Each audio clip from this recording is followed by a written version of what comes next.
السلام عليكم، شلونكم؟ شخباركم؟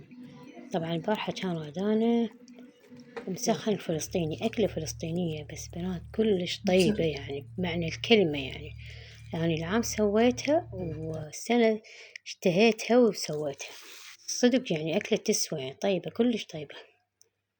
هنا أنا مشترية فرشة ومدات، والكراسي اشتريتهن للاستقبال، وكنت ما فرشتهم بس فرشتهم البارحة لأن صبحت الدنيا كلش باردة، يعني صار يومين الجو برد ففرشتهم عاد.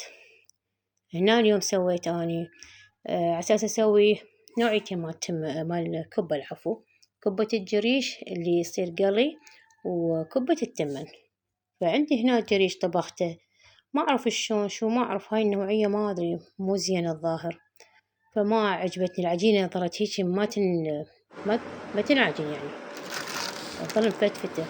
فسويت قررت أنا طابخة التمن وطابخة الجريش يدخن أخلطهم سوا، صدق خلطتهم بس صارت عجينة تخبل، وحشيتها وسويتها غدا يلا يعني صدق مقرمشة وتجنن. يعني أنا طابخة التمن مال الكبة، يعني تمن وعدس وكركم وملح، طابخته وكملته.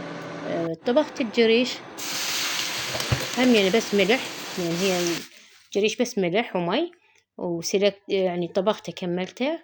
فمن استوى شفت الجريش ما أعرف شلون صار وياي العجينة، ما أعرف شلون صارت، مو خوش عجينة وزين، وما ضل وقت للغدا. فعد رأسا على السريع خلطت العجينتين سوا، بس فشي تجنن، يعني صار صدق مقرمشة.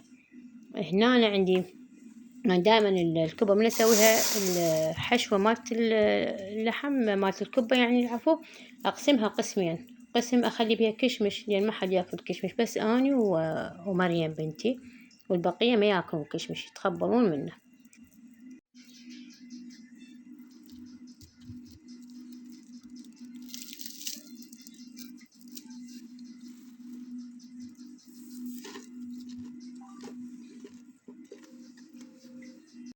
سمعتوا لي القرمشة مالت الكبة جنن. هنا عندي مي وزيت، خليت عليه زيت عطري جبته من العطار، هاي من زمان من العمان عندي، ودائما من أخلص معطر جو أخلي أسوي خلطة جديدة، مي وزيت عطري فقط. أي نوع يعني عطر، أي نوع زيت عطري تحبونه أنتو تجيبونه وتخلون، خليت تقريبا نص خاشوقة أكل يعني على البخاخ. بس هنا للأسف ما مصور الظهر، هنا داخلي أنا بنص العلبة بس ما مصور، الكاميرا صايرة ما صايرة على البخاخ نفسه. فخلطته ودائما أخليه أعطر بيه البيت، معطر كلش طيب، والعطر مالته يبقى يعني ما يروح.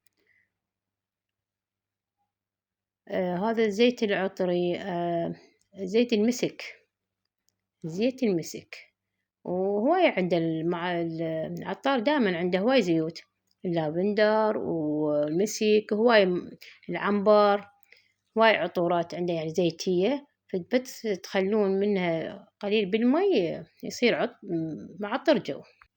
هنا هاي الدولمة تقريبا قبل يعني 10 أيام هيك كان مسويتها هذه، بس صارت طيبة كلش طيبة. وهنا عندي خياطي، هذا خيطت اكو موديل هسه، يعني صار تقريبا أكثر من سنة هذا الموديل، الفستان بلا ردان فوقها، هذا التيشيرت مالته يصير عريض كلش بس كلش حلو باللبس. هنا خيطت هاي أول مرة أنا خيط هذا الفصال، بس طلع مضبوط 100%. حب تقولولي رأيكم بخياطي يعني.